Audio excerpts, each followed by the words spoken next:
Pensya brad ha, baka may mga ahas. So yun, isang mapagpalang araw sa inyo lahat mga tol. Welcome back ulit sa ating YouTube channel. Sa lahat ng mga solid supporters natin dyan, mga silent viewers. So tuloy-tuloy lang po tayo tol. Sa ganun tol ay mahanap natin yung ating target na iligtas o bihag ng mga bandidong grupo. So kasama pa rin natin ngayong araw na ito si Bayaw, yung Bayaw ko tol. Ayan. Magandang araw po. Ayan tol, wala siyang maayos na tulog gawa ng maraming lamok. Pulaw. Wala kayo kakatulog no? Tulog eh. Tama mo buntag. Magalauna na ko buntagon. Di ka Wala pa yapon. matulog. Sige lang ko huna-huna ba nga. Kano saan na to makitaan. Kailan natin makita. Bro, diri makatunga area ka. Diri na sila pasulod. Pasulod sila diri. Papasok daw sila dito tol. Wala man kuno undang sig sunod sila balag gabi na. Binar pa kayo. Tulog lang gamay makamata na pod. Yun nga tol no. May narinig kami kanina sigaw. Pero di kami sure dahil yung sigaw ay hindi naman sigaw ng bata, malaking sigaw po yun. Sigaw ng malaking tao. So yun po yung hinahanap namin kung saan banda kasi medyo malakas yung hangin at di namin alam kung saan ang galing yung boses na naririnig namin tol.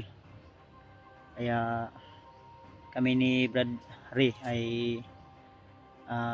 nagmamasid din kami sa paligid at baka may mga kalaban ba na nakaabang, kaya kailangan maging alerto lang kami tol.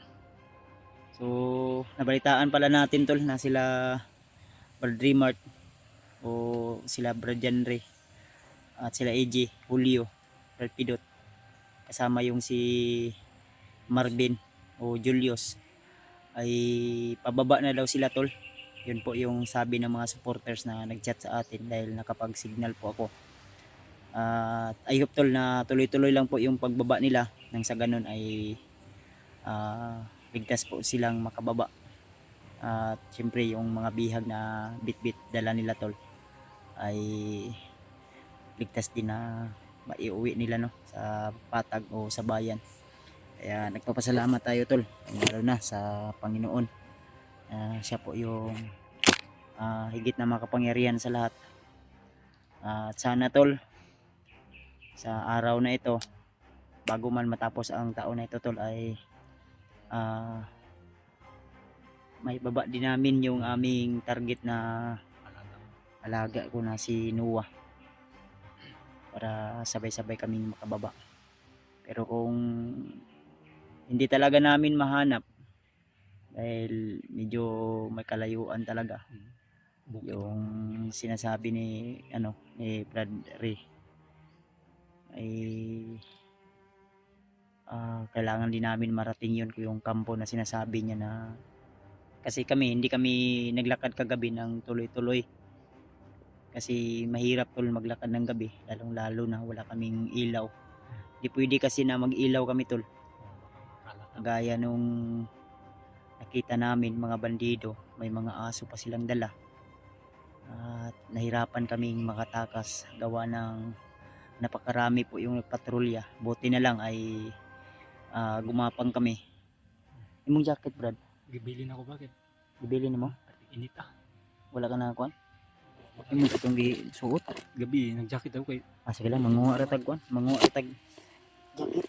Makakuan ta kay ang delikado manggod Brad kaning mga kuan ba kanang murag espada ba daat sa diri sa tawag nato sa daat ma sa ibang lengguwahe Patro kantos. Oh.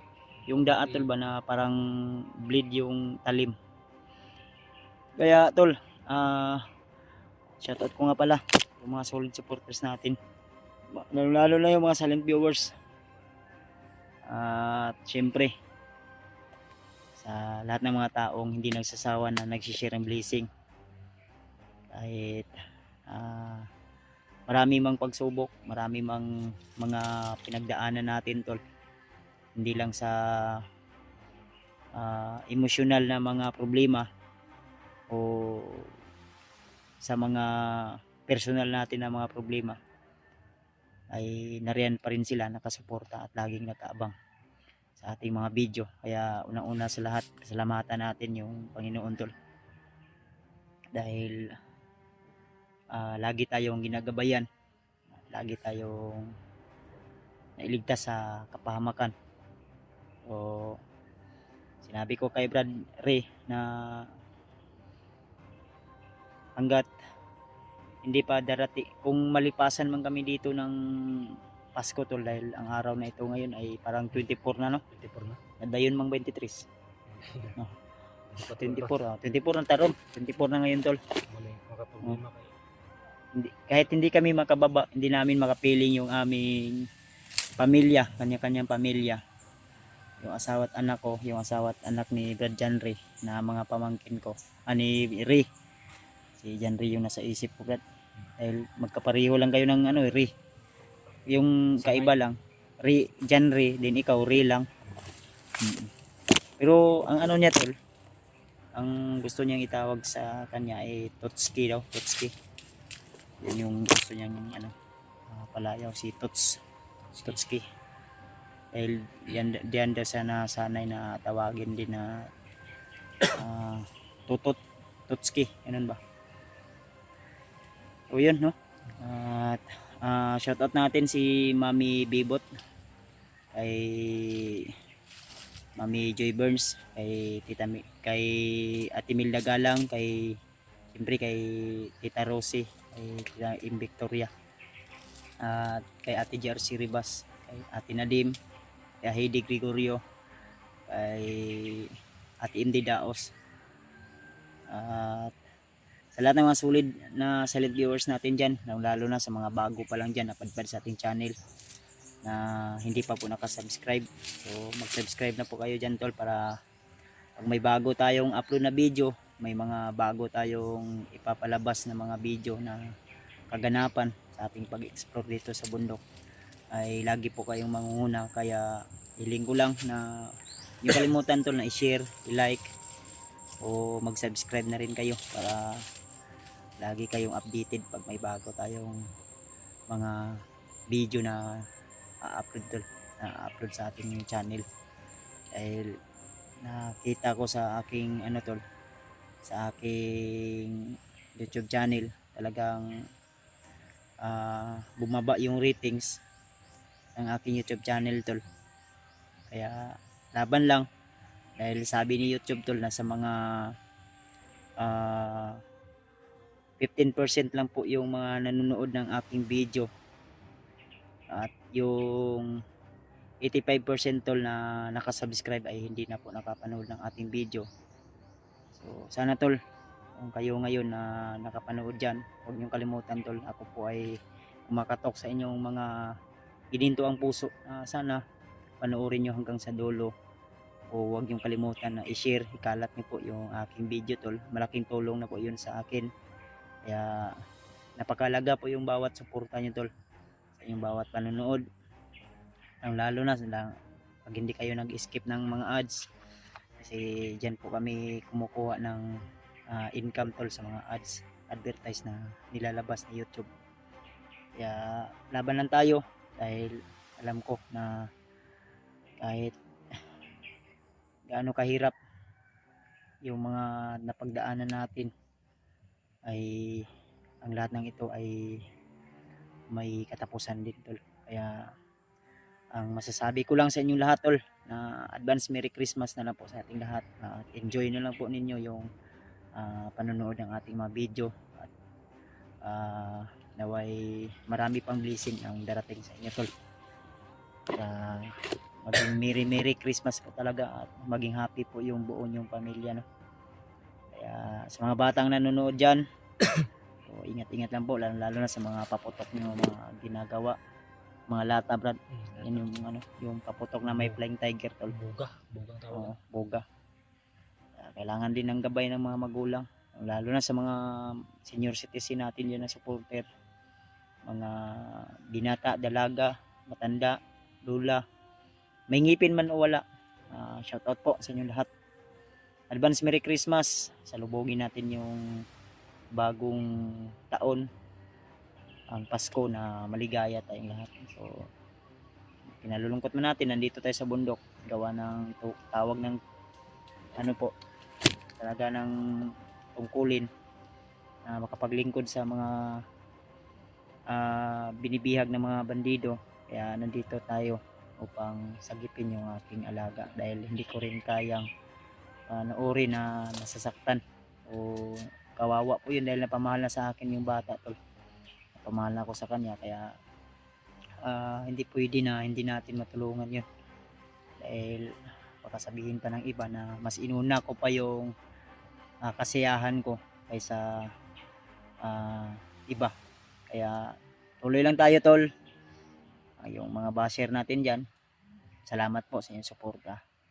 Tuloy lang tayo at ipag-pray nyo lang po ako tol, na sana naway magtagumpay tayo sa ating mission at walang anumang kapahamakan o kaganapan na hindi maganda, hindi ka nais-nais. Lalo na kasama ko yung bayaw ko tol, no? So ayan, medyo matuktok itong bundok na naakyat namin, dahil ang sabi ni Brad Ray, ni Totske, ay talagang dito daw siya dumaan nung time na umatras siya at dumistansya.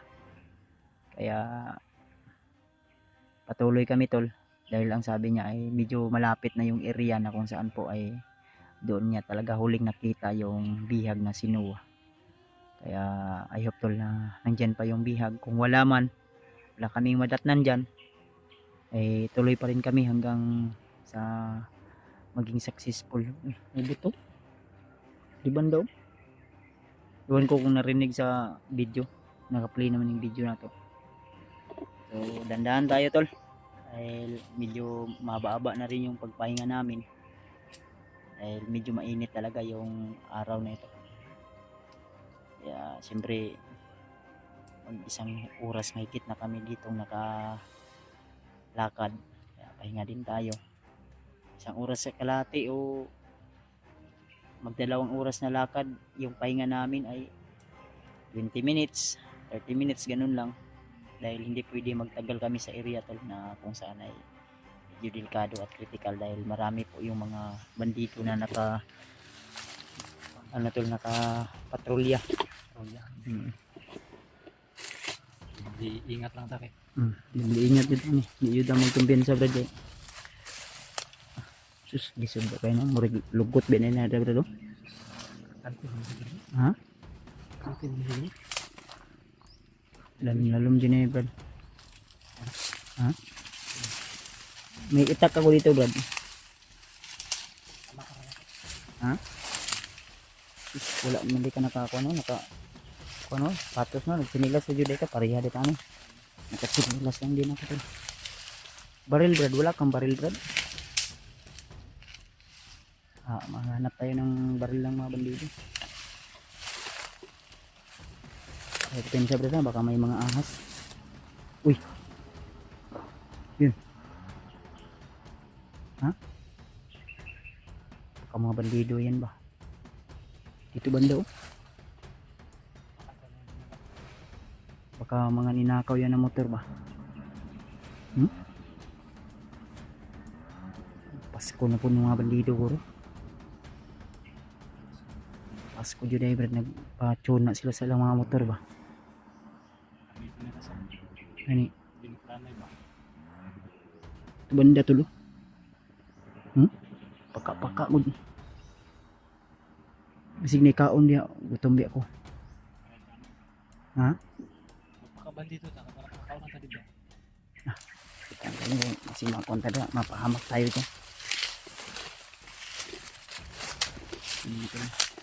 Shoutout sa Ate MD Daos.